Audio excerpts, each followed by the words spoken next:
यदि आपको पैसे को लेकर आना है तो कुबेर जी की पूजा करें।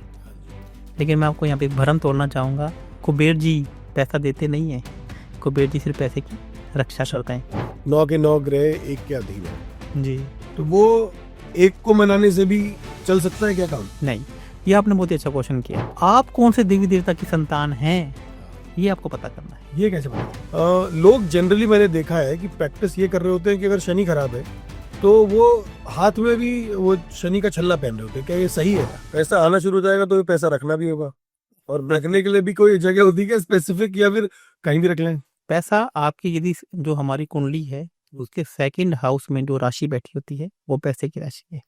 यदि आप उस जोन में पैसे को रख देते हैं तो आपका पैसा वहां पर टिकना शुरू हो जाता है, क्योंकि सेकंड हाउस में जो राशि बैठी है वह उसका काम ही है कि आपके पैसे को सेव करके रखना, पैसे को बचा के रखना। अब मैं आपको एक और बात बताता हूँ कि पैसा आए, पैसा देता है बुध और शुक्र ग्रह, और पैसा बचा के रखता है कुबेर जी। आप अक्सर अभी मार्केट में एक बात और आपने सुना होगा कि पैसे को, यदि आपको पैसे को लेकर आना है तो कुबेर जी की पूजा करें। लेकिन मैं आपको यहाँ पे एक भ्रम तोड़ना चाहूंगा, कुबेर जी पैसा देते नहीं है, कुबेर जी सिर्फ पैसे की रक्षा करते हैं। कुबेर जी को लक्ष्मी जी का सेनापति कहा गया है। जब कुबेर जी ने माँ लक्ष्मी जी की पूजा की थी और उन्होंने ब्रह्मा जी से वरदान लिया था कि मैं लक्ष्मी जी को मुझे एक ऐसा वरदान दो कि मैं माँ लक्ष्मी जी को खुश कर दूं, तो उन्होंने सोने की जो लंका बनाई थी और रावण ने बनाई थी, वो रावण ने नहीं बनाई थी, वह कुबेर जी के द्वारा बनाई गई थी। लेकिन तो फिर उससे खुश होकर माँ लक्ष्मी जी ने कुबेर जी को अपना सेनापति बना दिया। लेकिन जैसे ही लोग माँ लक्ष्मी जी की पूजा करने लगे तो उन्होंने कहा कुबेर जी को कि इनका धन के रास्ते खोल दो। लेकिन जो कुबेर जी थे वो काफी कंजूस है, तो उनका दिल नहीं है, तो उन्होंने गेट को अंदर से लॉक कर दिया, बाहर से लॉक कर दिया और बाहर जाके बैठ गई। तो इसका मतलब तो फिर लक्ष्मी जी को बड़ी चिंता हुई कि तो कुबेर जी तो मेरे भक्तों को पैसा ही नहीं बांट रहे। तब वो माँ पार्वती के पास गए तो उन्होंने कहा कि मुझे गणेश जी की सहायता चाहिए अपने भक्तों को लक्ष्मी बांटने के लिए। तब माँ पार्वती ने गणेश जी को माँ लक्ष्मी जी की गोद में बिठा दिया। तो इसलिए जो बुध ग्रह और शुक्र ग्रह, बुध और इसको, बुध ग्रह को गणेश जी से और लक्ष्मी जी को शुक्र ग्रह से देखा जाता है। और यदि आपके पास अब आप अरबपति खरबपति बन गए हैं, अब आप कुबेर जी की पूजा कीजिए कि आपका पैसा आपके पास रहे। और यदि आपको पैसा चाहिए तो आपको गणेश जी और लक्ष्मी जी की पूजा करनी। मतलब अंबानी जी गणेश जी लक्ष्मी जी की पूजा नहीं कर रहे होंगे, कुबेर जी वो गणेश जी और लक्ष्मी जी की भी कर रहे हैं और कुबेर जी की भी कर रहे हैं। कुबेर जी के घरों में तो है, वो रहे और वो रहे। और हम लोग जाने जाने में कहाँ शुरू करते हैं, शुरू पैसा मांगने कुबेर जी से शुरू कर देते हैं, जबकि कुबेर जी का काम पैसे की रक्षा करना है। तो ये देखो कितनी सारी इंपॉर्टेंट बातें निकल निकल के बाहर आ रही है। लेकिन जो हमने शुरू किया था तो आपने कहा था कि 9 के 9 ग्रह एक के अधीन है जी, तो वो एक को मनाने से भी चल सकता है क्या काम? नहीं, ये आपने बहुत ही अच्छा क्वेश्चन किया। देखिए मैं आपको ये कहना चाहता हूँ कि हमारा जो ब्रह्मांड है ये 27 नक्षत्रों में बांटा गया है। वैसे ये कहा गया कि 33 कोटि देवी देवता है, बहुत से लोग 33 करोड़ भी कहते थे। हाँ। बेसिकली 33 करोड़ नहीं है, 33 कोटि है, 33 प्रकार के देवता है। तो ये जो हमारे जो सुप्रीम पावर हैं, जैसे ब्रह्मा विष्णु महेश, अब ये मानने के चले कि आपको मोदी जी से काम कराना है तो फिर उन्होंने मंत्रालय क्यों बांट रखे हैं? उन्होंने 29 या 30 या 50 प्रकार के मंत्रालय के बांट रखे। तो इसका मतलब है कि आपको जिस मंत्रालय से काम है आप उस डिपार्टमेंट के पास जाइए। वो डिपार्टमेंट के पास काम नहीं हो रहा तो फिर आपको मेरे पीएमओ में आना है उनकी शिकायत करने के लिए कि भैया मेरा ये मंत्रालय मेरा काम नहीं कर रहा है। लेकिन यदि उन्होंने काम कर दिया तो काम खत्म हो गया और फटाफट भी हो जाएगा। फटाफट भी हो जाएगा। तो उसी प्रकार से हमारे 27 नक्षत्र हैं और 27 नक्षत्रों के 27 देवी देवता हैं। तो आप कौन से देवी देवता की संतान हैं ये आपको पता करना है। ये कैसे पता चलेगा? ये एस्ट्रोलॉजी बताती है। अच्छा, यही एस्ट्रोलॉजी, मैं आपको यही कह रहा हूँ। आपको ऐसा नहीं है कि आपको सीधा सुप्रीम पावर को मानना शुरू कर दे, तो इससे कभी कभी सुप्रीम पावर नाराज भी हो जाती है कि तू भैया अपने अपने देवता को सरपास क्यों कर रहा है, उसको क्रॉस करके मेरे पास क्यों आ रहा है। आप मेरी बात को समझने की कोशिश कर। मैंने अभी क्या बताया कि जब शनि महाराज जी संकट में थे तब उन्होंने क्या बोला था कि मैं तेरी हेल्प नहीं कर पाऊंगा क्योंकि मैं रावण के पूजा से भी बंधा हुआ हूँ, अब तेरी जो सहायता करने मेरे अवतार आएंगे। तो अब तो कभी कभी वो खुद सुप्रीम पावर भी आपकी सहायता नहीं कर पाती हैं क्योंकि वह भी बन जाते हैं।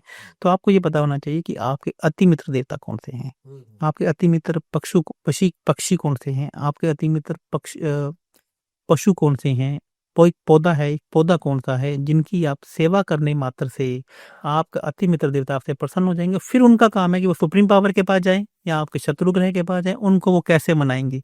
आपको आपके एस्ट्रोलॉजी के माध्यम से हम ही आपको बताते हैं कि ये अगर आपके शत्रु हैं, ये आपके मित्र हैं, तो ये आपके देवता जिनकी आपने पूजा है। जिनकी आपकी पूजा की। जैसे मेरे अश्विनी कुमार जी देवता हैं और घोड़ा मेरा अति मित्र जो है वो पशु है, और कुचला का पौधा मेरा अति मित्र प्लांट है, और जो मेरे ये मित्र ग्रह हैं वो इस प्रकार से जो मैंने अपने हाथों में पहने हुए हैं, तो मैं उन्हीं ग्रहों को मनाता हूँ। तो फिर मैं अपने काम के लिए अश्विनी कुमार जी को बोलता हूँ, तो मेरा काम हो बाकी देवी देवता। यानी कि अभी जो आपने ये बात बता दी ना, मित्र ग्रह आपने अपने हाथ में पहने हुए, तो मैं कई लोगों से जब ये बात करता हूँ थोड़ा सा मतलब, क्योंकि मैं बहुत सारे विद्वान आचार्यों से बात कर चुका हूँ, तो मैं भी यही सलाह देता हूँ कि ना किसी अच्छे ज्योतिष को दिखाओ। लेकिन लोग जनरली मैंने देखा है कि प्रैक्टिस ये कर रहे होते हैं कि अगर शनि खराब है तो वो हाथ में भी वो शनि का छल्ला पहन रहे होते हैं। क्या ये सही है? अभी आपने कहा कि ये मित्र ग्रह के पहने हुए आपने,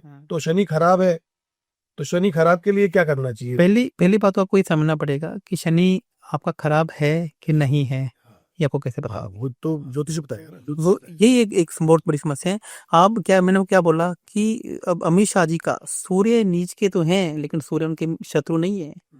लेकिन ज्योतिषी पर भरोसा कैसे करें? योग तो मतलब अब आप लोग 1000 रुपए 500 रुपए से लेकर और 5 लाख रुपए तक दे रहे हैं, और बहुत से लोग मेरे जानने में हैं जो लोग अच्छा पैसा देने के बाद भी उनको जो उपाय मिले वो नहीं हुए। अभी रिसेंट न्यूज है कि देहरादून में एक दंपति ने, अभी देहरादून की दंपति ने आत्महत्या कर ली ना, परिवार में पूरे 6-7 लोगों ने आत्महत्या कर ली। वो भी किसी बाबा के यहाँ गए थे, वहां से वो लौट रहे थे। अब वहां क्या बात हुई, कौन बाबा थे, इस बारे में नहीं, लेकिन इम्पोर्टेंट बात यह है कि लोगों को रास्ता नहीं मिल पाता। अब ये कैसे आइडेंटिफाई करेंगे? देखिए, ये एक बहुत बड़ी समस्या है कि लोग नेगेटिव कर देते हैं। मान लीजिए उन्होंने सुसाइड किया, तो हो सकता है कि जो फलां बाबा के पास गए हों तो उन्होंने कह दिया कि तेरा कुछ नहीं हो पाएगा, तू तो मरेगा। जैसा मेरे साथ एक्सपीरियंस हुआ था कि मेरे को भी मेरे एक एस्ट्रोलॉजर ने, जिसको पहला मेरा एक्सपीरियंस था, उन्होंने मेरी पत्री उठाकर फेंक दी थी और मुझे बोल दिया कि तू बचेगा नहीं, तू मरेगा। तो एक हमारे एस्ट्रोलॉजर में 90% लोग इसलिए नहीं दिखाते अपनी कुंडली को कि उन्हें लगता है कि सामने वाला मुझे वहम में ना डाल दे, कि ऐसा ना हो कि अच्छा बुरी लाइफ चल रही है, सामने वाला मेरे सबकॉन्शियस माइंड में कोई बात डाल देगा, तो मैं नहीं जाना चाहता। तो अभी देखिए कि एस्ट्रोलॉजी है वो इंश्योरेंस के सिद्धांत पे काम करती है। इंश्योरेंस का सिद्धांत जो आश्वासन का एक सिद्धांत जो आपको ये बताता है कि कहीं कल को आपको मेडिकल कैजुअलिटी कोई आज हो जाए, तो आपने मेडिकल इंश्योरेंस ले रखा है तो वो कहीं ना कहीं आपके काम आ जाएगा। और यदि आपने कोई लाइफ इंश्योरेंस ले रखा है तो कहीं कैजुअलिटी हो गई तो आपके परिवार के वही स्टैंडर्ड को मेंटेन करेगा जो आपने स्टैंडर्ड एक मेंटेन करके रखा हुआ है। तो इंश्योरेंस क्या है कि हो सकता है कि आपका समय अच्छा चल रहा है और समय खराब चल रहा है। तो समय अच्छा चल रहा था, हम आपको कह सकते हैं आप जाओ मैदान में क्रीज से बढ़कर खेलो, चौके छक्के मारो। और अभी मैं बताता हूँ कि अभी आपका समय खराब है तो अभी आपको एक बेकार बॉल को ही मारना है, अच्छी बॉल को नहीं रिस्पेक्ट करना है। तो ये थोड़ा सा इस बात को समझना पड़ेगा। अब उसका एस्ट्रोलॉजी, किसी भी एस्ट्रोलॉजी के जाने से पहले ही आपको ये देखना चाहिए कि वो एस्ट्रोलॉजी का यूट्यूब कंटेंट वो कैसा बोल रहा है, बात लॉजिक से कर रहा है कि नहीं कर रहा है, उसका पास्ट कैसा रहा है, उसके जो क्लाइंट के उसके रिव्यू कैसे रहे हैं। तो कहीं ना कहीं अपने को स्टडी करके ही सामने वाले से मिलना चाहिए।